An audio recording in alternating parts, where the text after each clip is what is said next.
Okay, we are still talking about the person of Christ, and we're basically talking about the unity of his person in distinction from what Nestorius taught, where essentially the union was a union of wills and not person. We looked at 1c. Now 2c says, are the names and attributes which refer to his humanity and deity applied to the whole person or to the respective natures? The question here is, did they have, well, what was the human name of Jesus that you think of when you think of the human name? It's Jesus, right? As you read these verses, were they rather careful to use the human name when they were talking about something human and the divine name when they talked about something divine? It seems not, right? Hebrews 13:8, Jesus Christ the same yesterday, today, forever. What attribute does that verse convey? A divine attribute or a human attribute?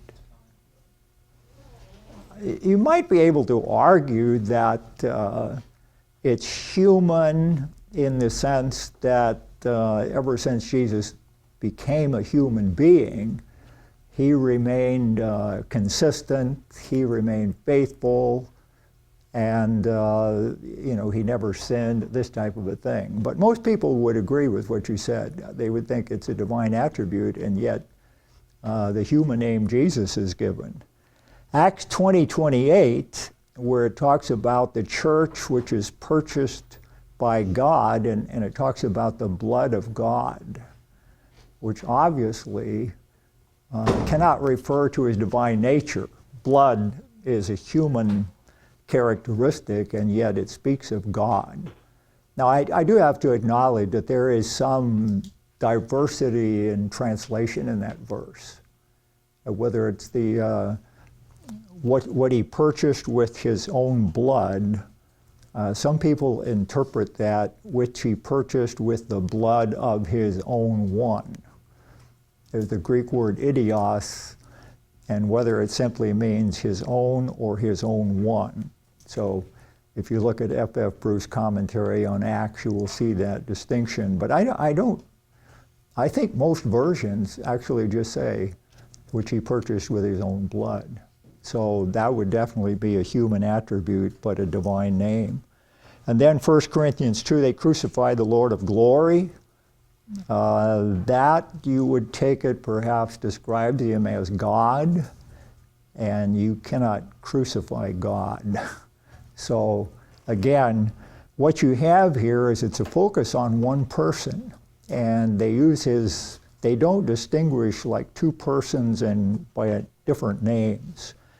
Also here you have what is termed the communication of attributes. In other words, the attributes of divine are assigned to his, in a sense, humanity, by name at least. Let me read you what Pope Leo the Great said in the 5th century in his, this is usually spoken of as Leo's tome. He says, since the properties of both nations and substances were preserved and coexisted in one person, humility was embraced by majesty, weakness by strength, mortality by eternity, and to pay the debt of our condition, the inviolable nature was united to a passible nature, that is, one that could suffer. So that as was necessary for our healing, there was one and the same mediator between God and man, the man Jesus Christ, who capable of death in one nature and incapable of it in the other. In the complete and perfect nature, therefore, a very man, very God was born, complete in what belonged to him, complete in what belonged to us. Now, I simply want to say it's important to recognize that this communication of attributes was in the person, not in the natures. In other words, they come together in the person. There, as we saw in Chalcedon, there is no coming together of divine attributes into the human nature. In other words, it's not Jesus is a God-man person. He does not have, as Eutychius, the next one we'll talk about, as he implied that he was a God-man, he had a God-man nature. Understand what I'm trying to say? It's still this kind of mystery of two natures in one person. But it's in the person that these attributes of divine and human come together. They don't come together in the natures. They remain distinct, as Calton said.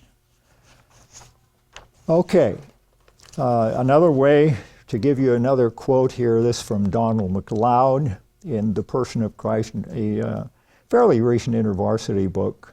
Christ was simultaneously visible and invisible, comprehensible and incomprehensible, temporal and eternal, servant and master, passible and impassible. Again, that refers to the ability to suffer and have passions. Mortal and immortal. This was not merely verbal communication, it was real. So, in all of this class, as I said, we want to try not to make any errors. So I'm not, as I said, intending to completely understand the person of Christ. What I want us to do is not to say things that I think are contrary to the Bible.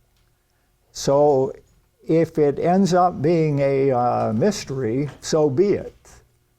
It probably will always be a mystery for us, how God and man come together in Christ. But the question is, what does the Bible say?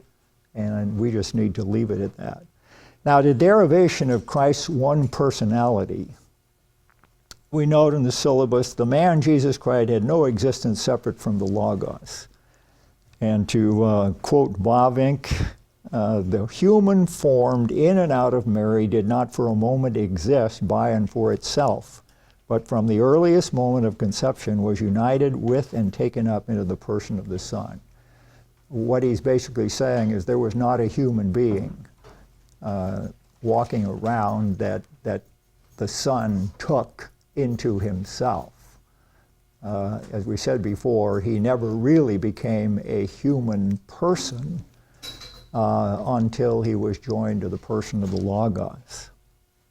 Berkouwer says in another place, the incarnation is not a union managed from without of two substances, but an act proceeding from the divine initiative of the Logos. And it's here where we talked about the other day, and you probably should add this here. This is why they spoke of the human nature as impersonal. And the Greek word was on hypostasia. Remember, hypostasia is pretty much the same as a person. On hypostasia meant that he really did not have his own personality. He did not have that concept of I that we were talking about last time until he was joined to the I of the Logos. And some, as I said, don't like the an hypostasis. They want n hypostasis, which means that he became a person in the person of the Logos. Any questions about that?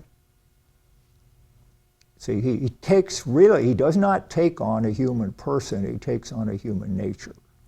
And that nature becomes personal only in the person of the Son. Okay. There's going to any questions on his unity? He's one person. And that person is a God-man person. That's the way we need to think about it.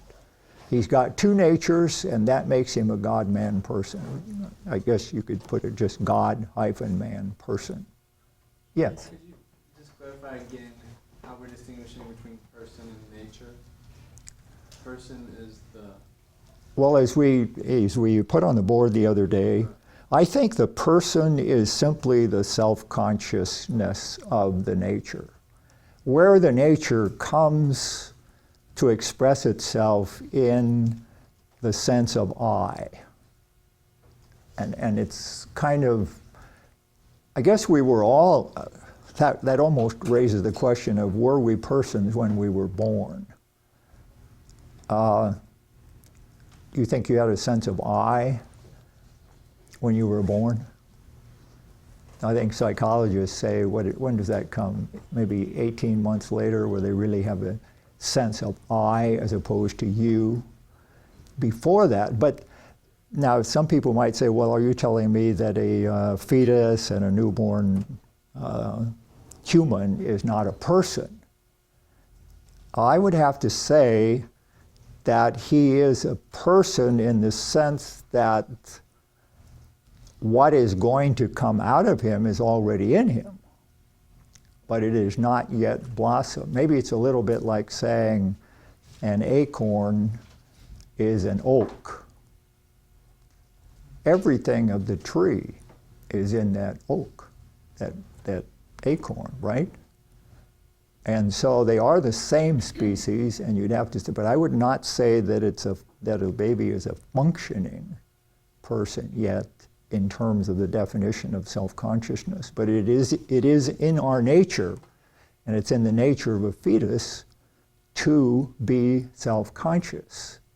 And normally that just develops like the tree comes out of an acorn.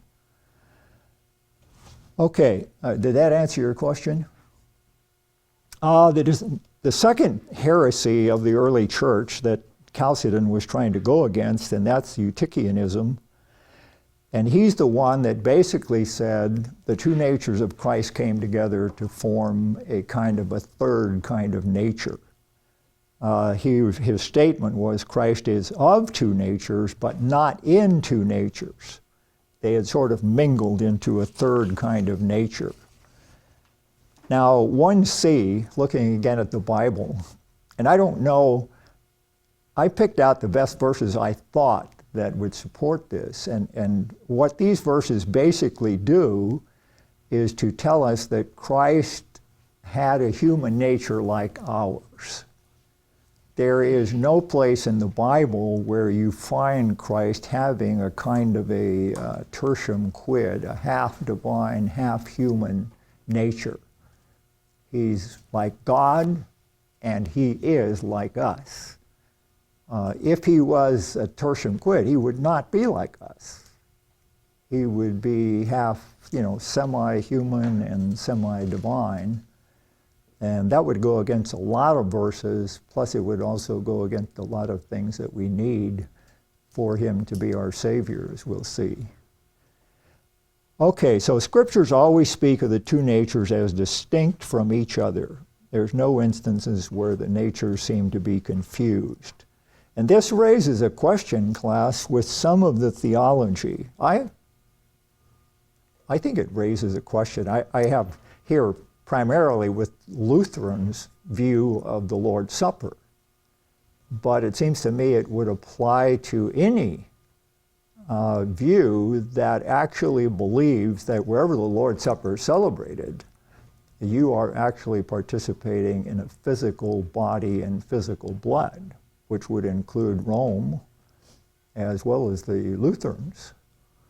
And in the Reformation, of course, the Reformed, the Calvinist side, debated this a lot with the Lutheran side. And the problem was this: if wherever people around the world are celebrating the Lord's Supper, they're actually eating and drinking the physical body and blood of Christ, then it would seem to demand that his body is omnipresent. And the Calvinist side of the Reformation said no. His body is in heaven, and therefore you cannot be participating, you cannot be eating his real physical body and drinking his physical blood in the Lord's Supper. And I think that is true. I don't think that you can have his body. You would have to have a communication of attributes of omnipresence to his humanity, which I think the Reformers are correct to reject. Okay. By the way, Shedd's theology is quite good on these kind of, in fact, it's one of the best on some of the difficult questions like this.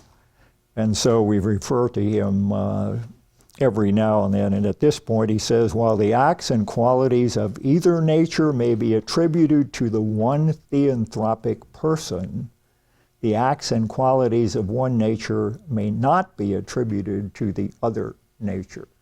Again, it's a communication of attributes in the person, but not in the nature. Now, to try to understand this a little more, again, following Shedd here to a great extent, the actor is the united person with two natures. In other words, both natures are displayed through the one person. And that's why you should never say, for example, at the death of Christ, that the human nature died. Or, let's say, in the temptation, the human nature was tired. The person is tired. The person dies. But he dies because he has a human nature through which he can experience that. And it's the same thing on the other side. You shouldn't say any place the divine nature said this. The person says it, but he says it by virtue of he's got the capacity to do that because of the nature he has. Shedd uses the illustration of a human being. We have, in a sense, two sets of attributes. We have attributes of the physical body. You can talk about somebody being tall or thin or various things you say about a physical person. And then you have an inner person. You can talk about a person being wise and kind and gentle and various things like that. So you've got two sets of attributes, and he just used that as an illustration. Christ has a set of attributes that are divine, and he has a set of attributes that are human. And these two come together in the one person, just like our two sets of attributes. Actually, he would have, if you take the human as having two sets, he would have three sets. He would have two human like we do, and then one divine as the other members that the Trinity have. Yes? This goes back to a question we talked about earlier in class when we said, that only the Father knows the time and the date. We said that was his humanity. So the correct way to understand is that's only one, it's a singular person speaking and saying that, but it's through the capacity of his human nature? Yes. Would that be the correct way to state Yes. that? The person is that, but he's expressing himself as a human at that point. Yes. But he's united in his person. So yes. The humanity, the deity isn't not present. He's saying that, it's just not being expressed. That's right. It's not being, as we talked about in the kenosis, it's not being utilized. Yeah.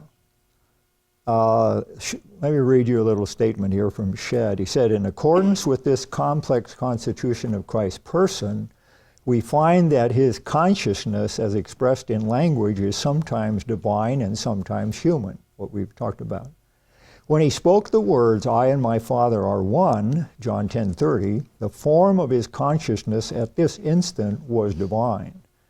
The divine nature yielded the elements in this particular experience. When he spoke the words, I thirst, in John 19:28, the form of his consciousness at that instant was human, or an experience whose elements were furnished by the human nature. Now, we have to be careful here, class. I don't think we should say he has two self-consciousnesses, but he has two forms of self-consciousness. I think if you say he has two self-consciousnesses, it would probably make him two selves. But I think it's safe to say, and this is where, of course, it gets difficult to understand, he does have two forms of his self-consciousness. In one, he's conscious as human, and in another, he's conscious as divine. And I'll read you this statement from another man. I suppose it's true. He says, as Son of God, he experienced all that related to the Son and Jesus the man. In other words, he's saying, in his divine consciousness, he could experience everything related to God And he could also know what he experiences as man. But in his, he says, as Jesus the man, he experienced only what belonged to man. You understand what he's saying? He's saying that he had, in his divine consciousness, he could experience what God, but he could also know what's going on in man. As a human, you could only know what's going on in man. In other words, the human cannot grasp the experience of God, in that sense. I don't really have any real problem with that. That's where it gets difficult to me. How much does the divine, well, maybe we need to ask, does the divine in Jesus experience the suffering and the death on the cross? Now, obviously, the divine can't die. So you can't say that the divine experiences death through his deity. But how much does he as divine? In other words, did God suffer as well as man in the union in the person? And probably so, to some extent, I would say. That God was in Christ reconciling the world, Paul says. So probably you need to think of God knowing something about that. Now, how do you look at this? One of the ways that's been kind of helpful to me in all of this, these two sides of Jesus, and I mentioned it to someone after class, I think Moltmann had this illustration. He used the illustration of prayer. And he raises the question, does God give us his undivided attention when we pray? You think he does? To each one of us. If we all bowed our head now and started praying, would God be giving each one of us his undivided attention? Or are you only getting kind of a small percentage, assuming people all over the world are praying? Do you think that God is totally dealing with you as a person? If you say that, then first of all, you can't understand that, right?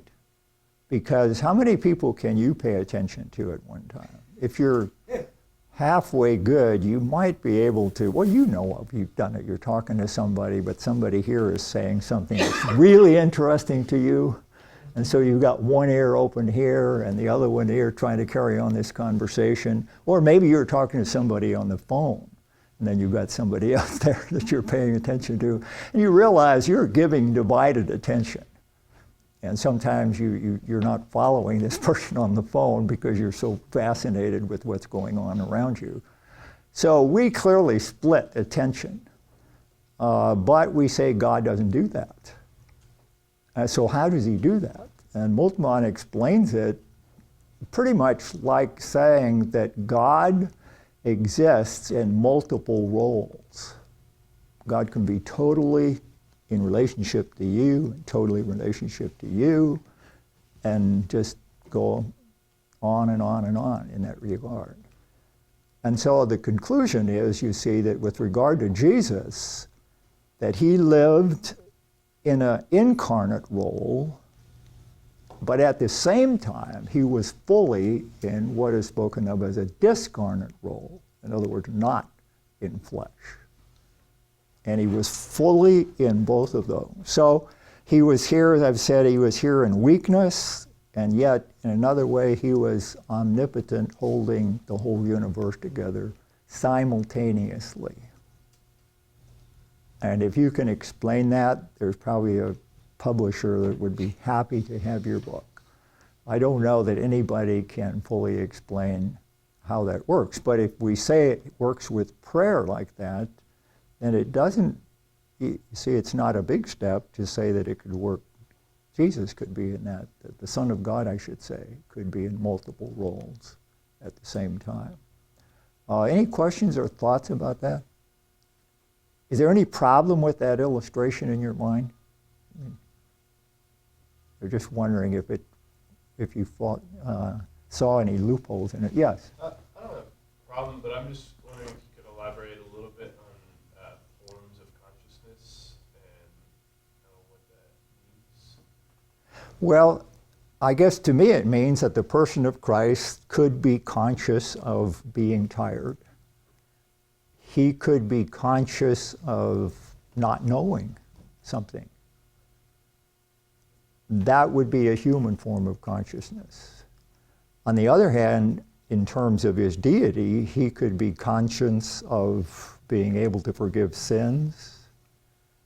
I rather doubt that he holds the universe together unconsciously, so he's probably conscious of the activities that he does as God. Is this something that you think you could have both forms of consciousness at the same, like active at the same time, or is it like a mode kind of thing where you switch back and forth? Well, see, that's if what we've said here and quoted somebody that he's visible and invisible, he's omnipotent and weak at the same time.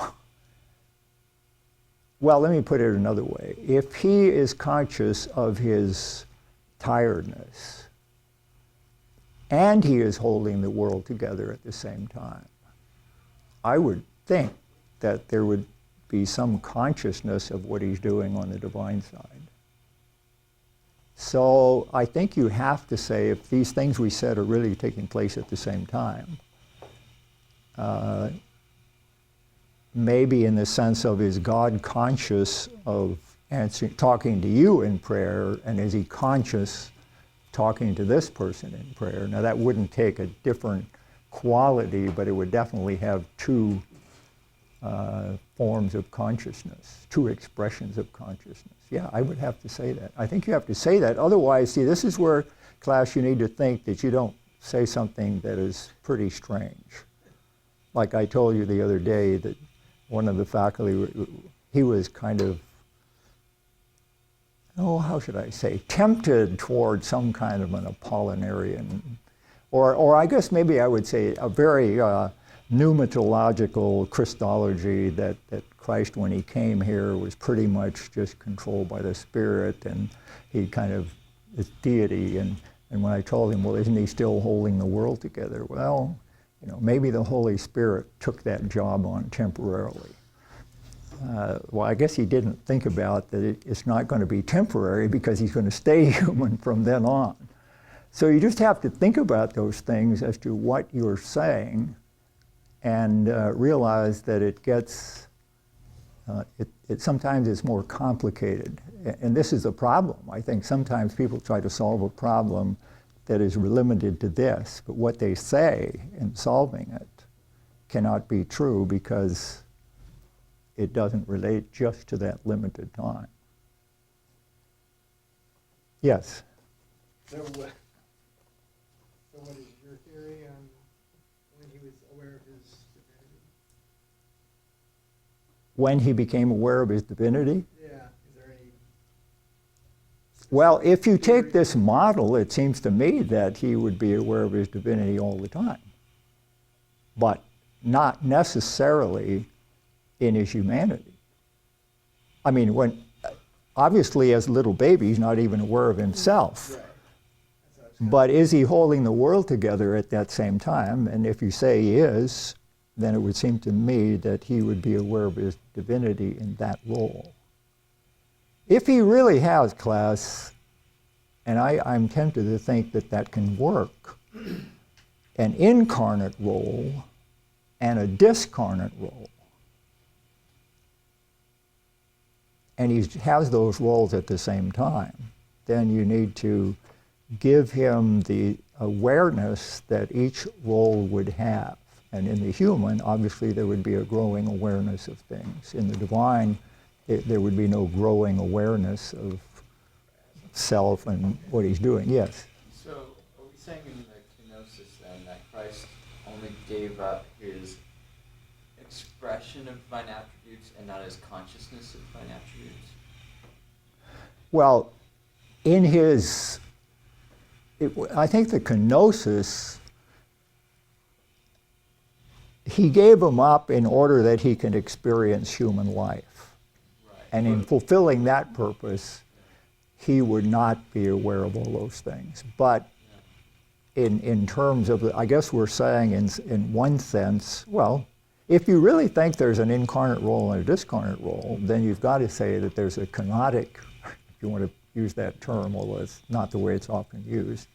But in other words, there's a role of Christ in kenosis and another role in which he didn't empty. Wouldn't you have to say that? If you say it's incarnate, because I don't see how you, you'd have to say there's a role in which he does become incarnate, and then there's a role in which he stays in his godhood fully. Yes. Couldn't we just say, though, that by his mere existence as both God and man, he is holding the world together? I mean, does it have to be a conscious act for God to hold the world together? I'm just thinking, the mere fact that he exists. What about omniscience? Doesn't that have to be modestly conscious? Well, yes, but what I'm saying is if he gave those up, but he still existed, I'm saying he restricted his use of those, but he still existed. But how would you give up the utilization of omniscience? Well, let's see, omniscience clearly touches the mind now. You can say, well, maybe he's doing something unconsciously in terms of power. Mm-hmm. But it seems very difficult to say that with terms to knowing. You Yeah. can have dispositional knowledge, like knowledge that isn't necessarily occurring consciously, but if someone were to ask you what is the answer to this, you could tell them or something. Yeah, that's kind of where I'm going with it. More. That's never been, to my knowledge, the way people define omniscience. Yeah. They Well, define omniscience always that God knows all things, and it's, I think they also even essentially put actively But in we're it. saying that in the kenosis, Christ restricted the use of omniscience, correct?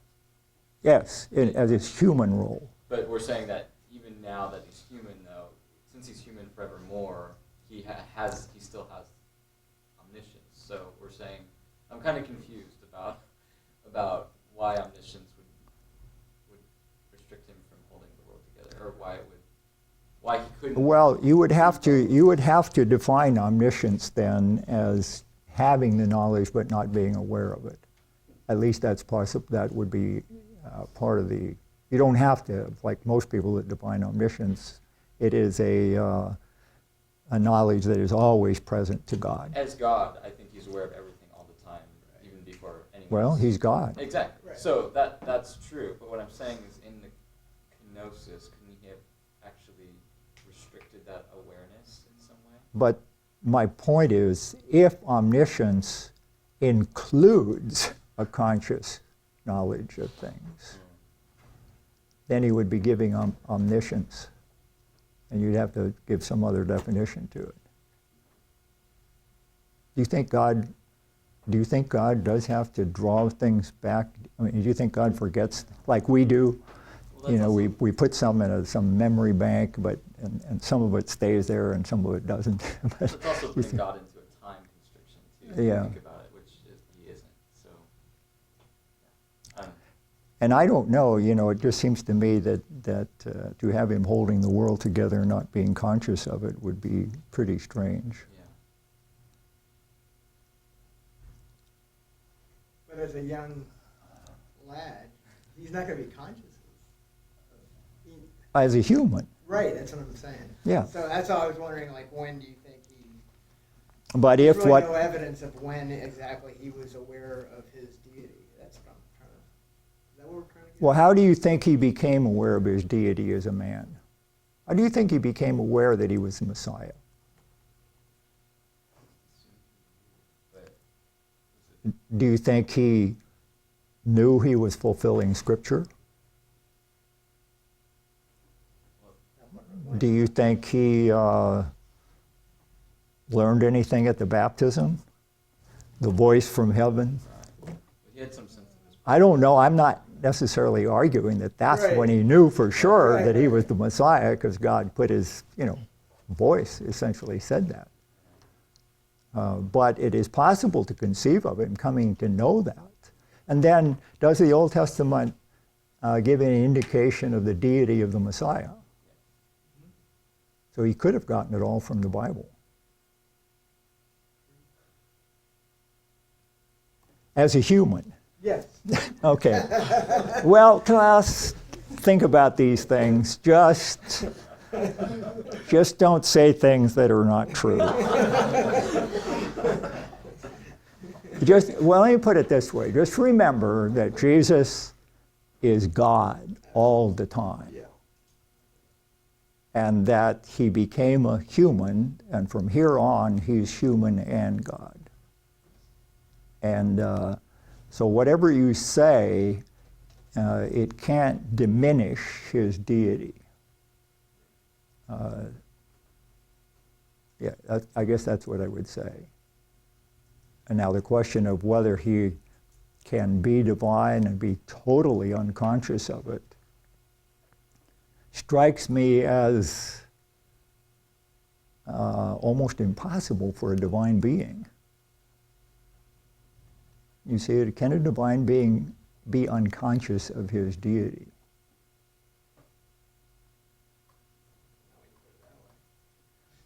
I mean, that almost seems like that's inherent in deity itself.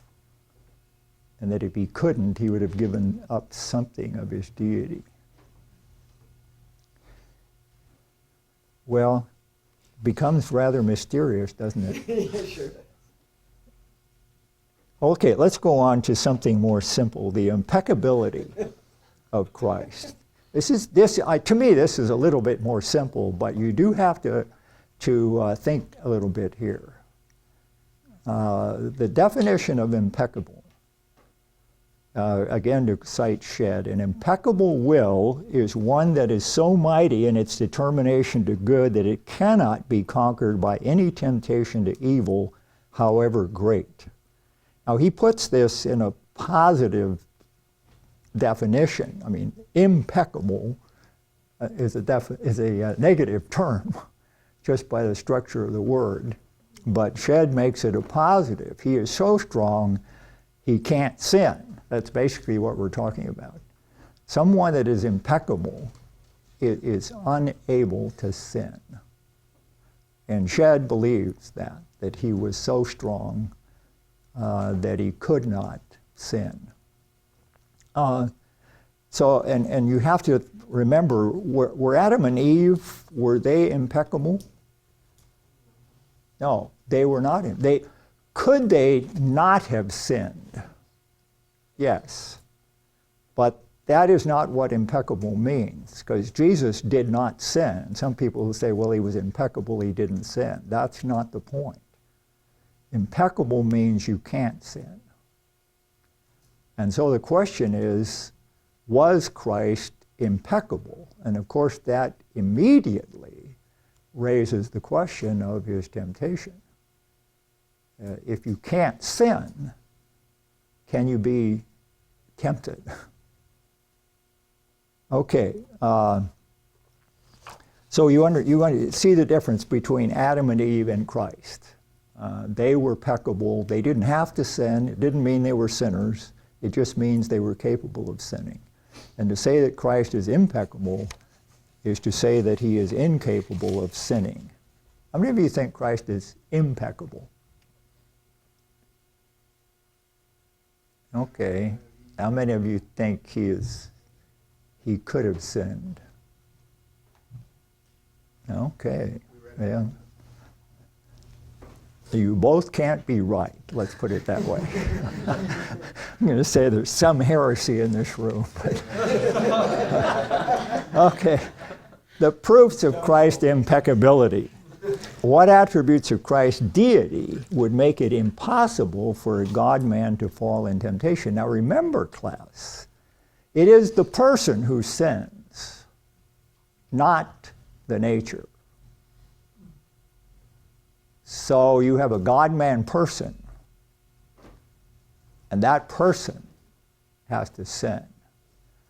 So are there any attributes that person has by virtue of either nature that would keep him from sinning? He's a holy person. Now, Adam and Eve were probably created in a sense holy. So you need to add another attribute to that. What other attribute would make it stronger? He's immutable. You see what I mean? He's unchangeable. So he is unchangeably holy as God. That does make it pretty difficult to see how that person could sin. Okay, the Constitution, anything else you would add there? Some people have raised the question of omnipotence because they feel all temptation comes from a finite source and therefore it could never overpower an infinite, omnipotent will. I don't know how strong that argument is. I think immutable holiness is probably directly to the point. Yeah. Just curious, do you think that obviously we believe that Christ in his human nature cannot know everything. However, do you believe that he ever believed false things? No, I don't think he did. And so then if we root sin in believing a lie, which seems to be almost like a necessary condition for any sin, then we don't believe Christ.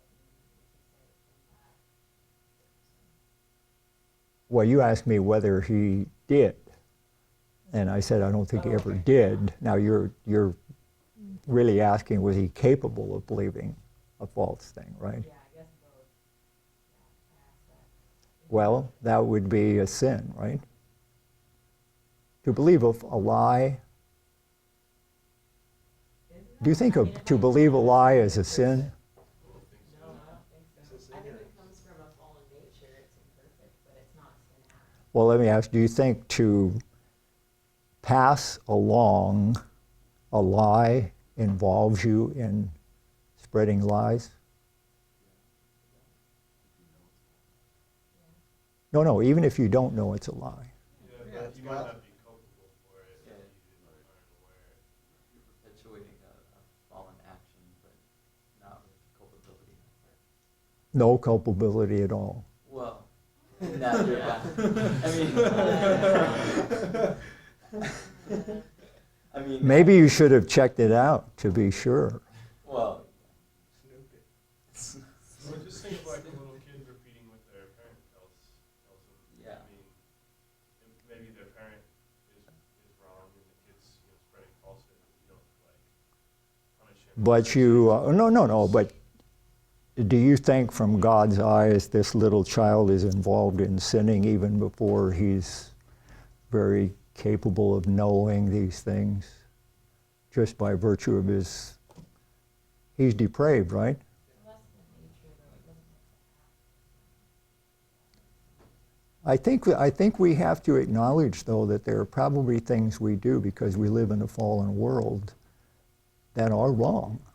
And we, you certainly have to have degrees of culpability depending on the strength of will that's doing it wrong. And that is quite different. But to excuse all those things and say they're not sin, you only have two choices, class. You're either involved in sin or you're involved in righteousness. Is there something neutral that I missed? Isn't that true? It's either right or it's wrong. There's nothing in between. I mean, God has, let me put it this way, God has an order for everything. And I consider that reality from God's point of view. In other words, he has an ideal reality, which is truth. Truth has the ultimate meaning, or at least it entails it, of being real. The genuine God rather than the false God, the real God. So if you say that, then anything that is contrary to that structure that God has for everything, any dysfunction, any disorder is opposed to it. Yes? I was just going to go back to the initial question and kind of tag off of that. But if we're going to say that omniscience is perfect in knowledge but perfect in truth, then I think that any sort of fall into temptation of God would be an offense to his omniscience, not just holiness but omniscience as well. Why is that? Because if sin is contrary to truth, then I think if he were to fall into temptation, it would have been an offense to his omniscience, his deity. Yeah, I mean, I see he actually like gave in. To the Exactly. Yeah, I'm going back to the initial question, which kind of sparked all this stuff. But yeah, you would, because in some sense, all of God's attributes are conditioned by holiness. yes. And so omniscience would be conditioned by holiness. Okay, well, what did we decide here? Well, we were talking about whether he could, we were talking about whether he could sin. Well, we'll go on, these things will come up. The constitution of the person. Since Christ was constituted of a true human nature and a true divine nature, he could display in his unity of person the attributes of each nature. In other words, he could be tired and omnipotent. He could be ignorant and omniscient. By the way, and I'm sure you agree with this, ignorance is not lie. Ignorance, see, if you're smart enough to stop talking when you don't know what you're talking about, you will never make an error. Right? I was thinking about taking an exam. It will hurt you if you just say, well, I don't know this question. It will count against you, but normally in life, it is not it's not the same thing as an error. And I think we agree with that. So you could have omniscience and you could have ignorance. Now the question is, could you would say God is impeccable, right? God can't sin. In fact, God can't even be tempted. Is it possible to say that Jesus, since he's God and man, he is both impeccable and peccable?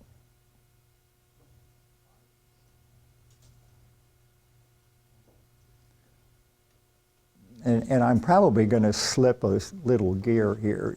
Some of you may notice that. But is being able to sin to not being able to sin the same thing?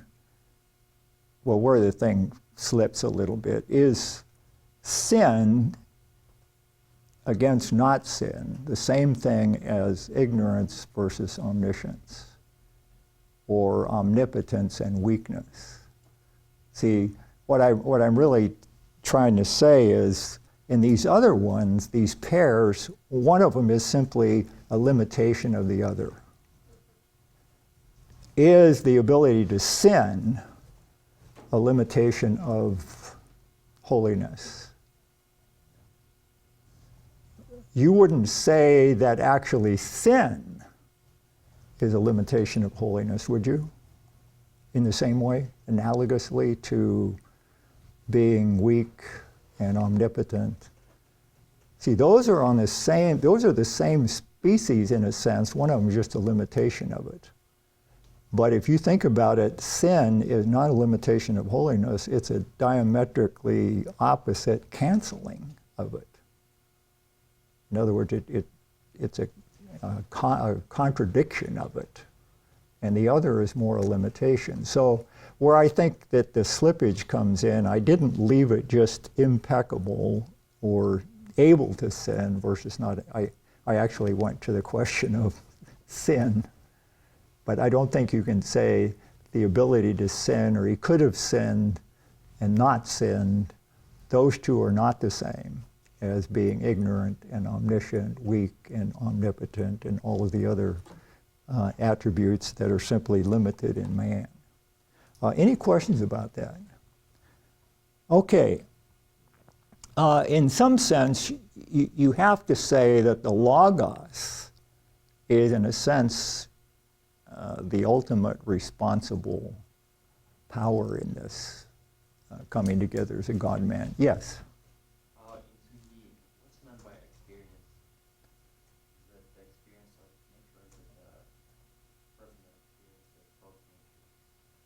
I didn't catch the first part. What's meant by what? In 2D, how it says his association with truly human and divine nature, he could experience attributes of both natures. Experience as a person, he experiences both of them at the same time. Well, we simply said here he could display in his unity the attributes of each nature. He couldn't. Well, as we talked before, it seems to me if you're willing to say that he has two roles, an incarnate and a discarnate, yes, but I was thinking, I don't think in his incarnate role he can display both of them at the same time. In other words, when he was here on earth, I don't think he could both, I don't know how you would do it at the same time. I was going to say, when he said he didn't know, did he at the same time? Yeah, I know. See, some theologians actually say that when he says he didn't know, they interpret that more he doesn't make known, that he does know. But I think that that's a true statement. So I would say, in the same role, I don't think he can display both of them at the same time. But if there is a sense in which he is in another role as God that is discarnate, holding the world together and omnipresent and that type. In other words, he couldn't as a man both be limited in a place and also as a man be omnipresent.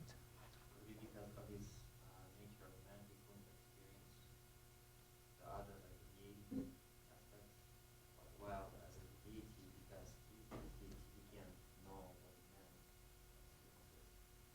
experiences. Well, we read back there, I think, that at least the one person thinks that as God, he could know the experience of a human and know the other as well. But he would know it as a human and not as God. In other words, does he know that a human is ignorant? Sure, God knows that, as well as his omniscience. And so he would know that of himself as God, yeah. Yes? First, the question, are you saying yes into the question, he was therefore both peccable and impeccable? No, I'm saying I don't think that that's analogous to the others, because it would lead to, if you're going to say he could be peccable but he couldn't sin, in other words, if you take he could be, well, he was tempted. Let me just put it this way. I think you can be weak and omnipotent. You can be ignorant and omniscient. I don't think you can be sinful and holy. And so, could he be holy as God and still have the possibility of sin? In this analogous to the others, and I don't think so. Yeah. And then in regards to his human nature, does human nature, or I guess we would answer no, but so just automatically having human nature doesn't require sin? No, it doesn't require sin. So it's possible to have a human nature and not have sin. Absolutely. But his human nature, wouldn't it be required that his human nature could have the possibility? Well, see, again, it's not the nature that sins, it's the person. And so you're not dealing just with the nature in term, you would be dealing with the nature as far as the action, but it would affect the person. And so could the person still be God and sin? And the answer is no, I don't think he could. Well, let's go on here and some of those questions. I don't know if they'll completely clear up, but what I am saying here, see, raises the question, if he can't sin, then can he be tempted?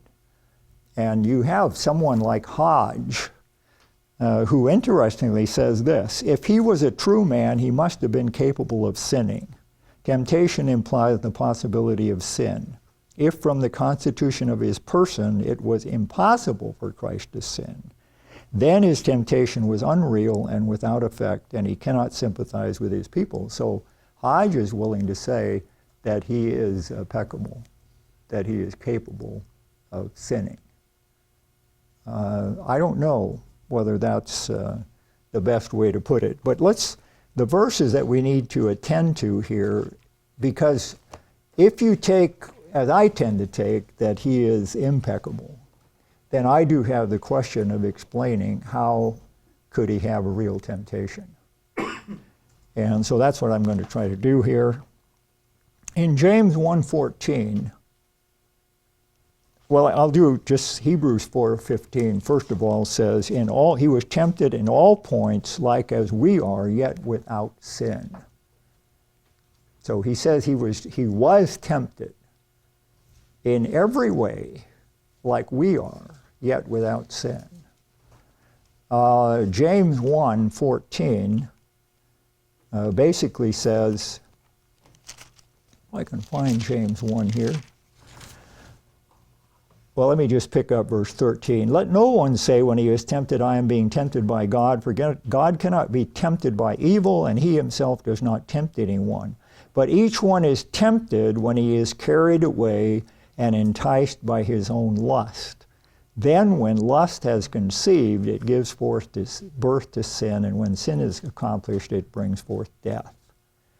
Now, lots of times when you read or hear, he was tempted in every way that I can, we sometimes think, I don't think he really was tempted exactly like I am, because he didn't have his sin nature. You see, we sometimes think, and does our sin nature tempt us? Would you say that that's, in other words, was he tempted in every way like we are? Now, it doesn't mean that he was tempted to watch TV or things like that, but it does mean that he was tempted in the same species, where we would be tempted to watch TV. There were things in that world that were analogous to that. And so in all the spheres of human life, he was tempted, just like we are. But the question of, is his temptation the same as ours when he doesn't have a sin nature? Yes? So would, on that last part of the sentence, Christ has conflict with what his flesh craves innocently, would something like when he was in the garden, not mine, but your will be done, would that fall under that sort of umbrella? Yes, oh, absolutely. Yeah, I mean, how many times are we tempted to take an easier way than God might be telling us to do, which is what he was tempted to do. What I want to do here, and I want to show that his temptation and our temptation is not that much difference, despite the fact that we have a human nature that is fallen and he doesn't. If you look at this is us, this is the I, or the ego. And this, you could say, was the flesh. And the temptation is out here, temptation to sin. And this comes in, but here is where the temptation takes place. It takes place with the ego. The flesh is drawn toward this. There's things in the flesh, this is attractive to it. And, anything, our need to have significance and all of those kind of things, security, all of these things are why we do things. We just find it in the wrong place. This has needs, let's put it that way, natural needs, right? When Jesus had, not eaten and drank for 40 days, this was really screaming for the bread that the devil said, why don't you do it?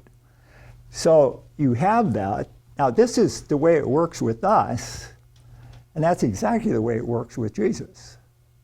He has a flesh that has the same propensities, the same natural inclinations that any human did. And so he could be tempted to fulfill those desires, not according to the will of God. And that's fundamentally what our temptation is. The only difference is this, class. Our flesh is all, I just put this because it's really all disordered. And that makes it weaker. See, that in Jesus, he didn't have that. But he still had the same species of the nature and inclination that are natural to a human being. So his temptation is really analogous to us. Our flesh, and of course the flesh is also gone into here. And so this makes this weaker too. It's just not as strong. It's already, the enemy has kind of gotten within the gates and made it weaker. But the analogy of the way the temptation goes is the structure of it is essentially the same. Okay, that's why I think he could be tempted. Now, let me just say that the way you have to look at this temptation, here's Christ. This is, we'll just say Christ. This is his deity, and this is his humanity, his two natures.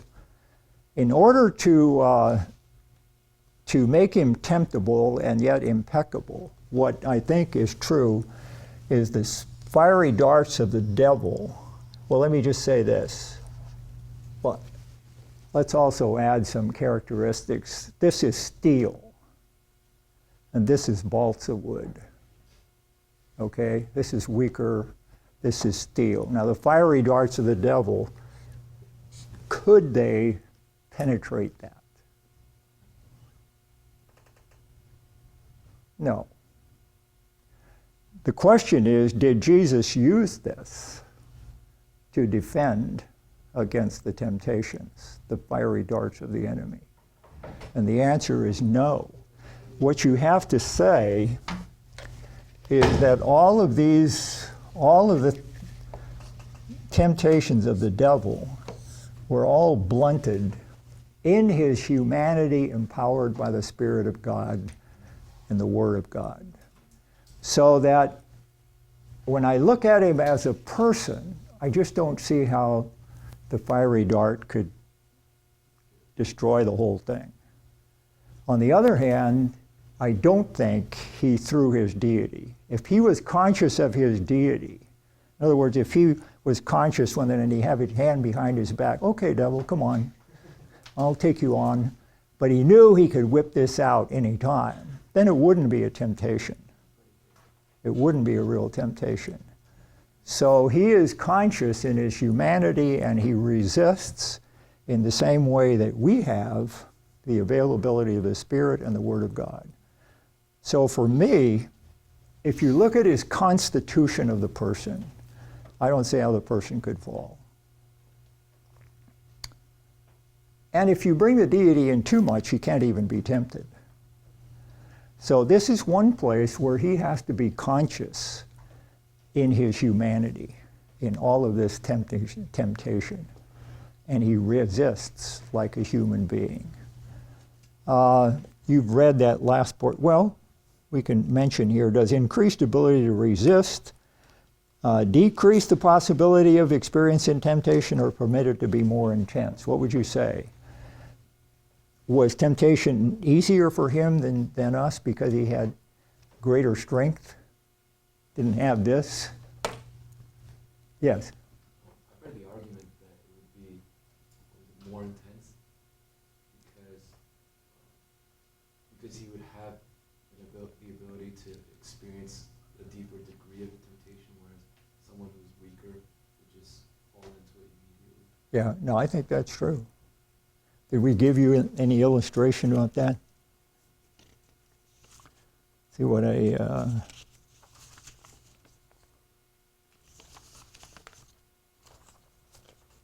well, the illustration, I don't know where I got it, but if you take two businessmen And both of them fall on really hard times, and just think of the Depression, not the recent one, but the real Depression back in 1920s and 30s. And you just don't have any way to feed your family. And an opportunity came for you to cheat and therefore make some money to feed your family. Now, one of these men is a man with deep, strong character. The other one is kind of a superficial guy that's, willing to, you know what I'm talking about. So the temptation comes to both of them. Which one of them can be tempted to the greater degree? See, what you said is exactly true. The second guy, it wouldn't take anything for him to cheat to keep care of his family. The other person, the honest guy with character, it would be really, really hard, and you'd have to up the ante way, way up there. They always say, everybody has a price, but the price would have to go really high in that kind of a person. So with Jesus, since he had so much strength, the temptation could have been much, much, much stronger because most of us fall before the temptation gets anywhere near that. Okay, then the last part, the source of his power. We've already said that. He basically was empowered, as the text says. What did he use? By the way, this is a good rationale for memorizing the Bible. How do you think Jesus just whipped out those verses from Deuteronomy against the devil? He must have, did you think he was talking as God there and just had them all in his mind? No, he probably learned them as he grew up in a godly home. Bruce says, the victory of Christ must not be matter of course result of the physical ground of his being. That's what I said. And what he means by that is not just because he's got divine being, but the effect brought about by the operation of the Holy Spirit dwelling in him in plenary measure, helping him to exercise strong faith and to cherish lively hope, and inspiring him with a love to his Father and to men, and with a consuming zeal for the righteousness which should be more than a match for all the temptations that might be directed against him by Satan and an evil world, acting on and through a pure but tremendously sensitive human nature. So regarded, Christ's strife with sin as a fair fight, and his conquest a moral achievement. And the physical divine ground is simply the guarantee that gracious influences shall be supplied to the adequate extent. I'm not absolutely sure what that last sentence means. It almost, as I read it, it almost seems like Bruce is saying, and it's sort of a guarantee that this part will supply whatever is needed, the grace, the Spirit of God, and so forth, to enable him to stand. I probably kind of leave the last part out, although I did say earlier that the Logos, the person of the Logos in the God-man, is kind of ultimately responsible. Because you do have the question of how do you go back and forth? Who does that type of a thing? Okay, the conclusion, Christ's sinlessness comes simply through the ability not to sin. The conclusive answer, however, must always be that Christ was impeccable because of his person. To me, if you say he's God, to say that he could have sinned, see, that's, maybe it's different. Well, no, he has to be tempted. So to say that he could have sinned raises a lot of questions as to how you see the deity in his person. And remember, it is the person, not the nature, that sins. And that's important in this case. Then one must work from there and see that this was through the overpowering ability to resist temptation and not to sin. Any questions on the impeccability? What we need to remember from this class is that he was tempted like as we are. And he stood. And the problem with us, and I speak of myself sometimes, is that there's something in me that actually Well, I guess Jesus had certain tendencies to want to do the other too when he said, not my will, but thine. But it just seems like there are things in us that are already inclined the other way. You know, throughout the Bible, I don't know that Jesus had to say that, but throughout the Bible, the biblical people incline my heart toward God, incline our hearts toward God, acknowledging that our hearts have a certain inclination the other way. And I don't know that Jesus had some pull that way, but I don't think he had a bent. Well, I guess what I'm saying is sometimes I think we get pleasure out of sin. And I don't think he had that kind of experience that was there underneath. Yes? In that case, the verse where you just referenced the not my will, but your will be done. I was thinking what we were talking about earlier with the whole issue of truth. And I was thinking of that situation, how is that not a sinful act if his will wasn't aligned with the Father's? Well, you can have it. That was a temptation.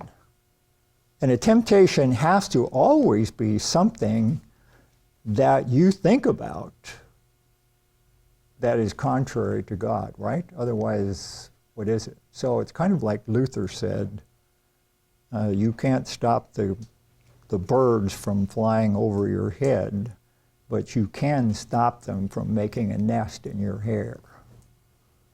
So you can have thoughts that are opposed to God, but they are not yet sin until you take hold of them.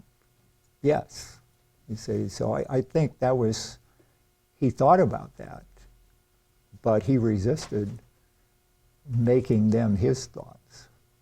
I mean, he acknowledged that they were his thoughts, but that's where you get the two wills. He had this inclination, he acknowledged that, but he says, not that, but this. And that's the way it comes to us, class. We always have that. If you really think about it, when you're tempted to do something, or you feel like this is really not right, you've got to acknowledge, not this, but this. And you can do that. And I don't think that you've sinned just because you had a thought of evil. In other words, there's a difference between a thought of evil and evil thoughts. And he had a thought of evil. Yes? Well, in that context, too, he was asking that if there would be a different method for God to bring about the redemption of humanity, other than the crucifixion, right? Yeah. So well, he did say that if there was any possible if there's way. any other possible way for this Yeah. cut the pasture, Yeah. So he's not necessarily disinclined towards God's will. He's simply saying the method about the way this is actually going to play out in time and space. If there's another way, then bring it about. Yeah. Yeah. Of course, it depends on, we can do that too. When we know God is saying do this, we know, isn't there another way?